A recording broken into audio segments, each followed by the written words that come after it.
అనేది ఆ యొక్క జనక మహారాజు గారికి వస్తుంది.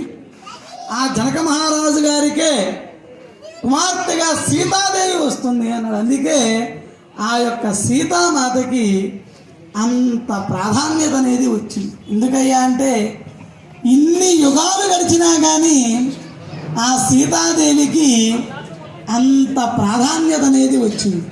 అలాంటి సీతాదేవి చక్కగా స్వామివారి యొక్క దివ్య అనుగ్రహంతో, అందుకే మనం ఇటువంటి కార్యక్రమం చేస్తున్నా కానీ మన పుస్తకంలో ముందు రాసే మాట శ్రీరామ అని రాస్తాం.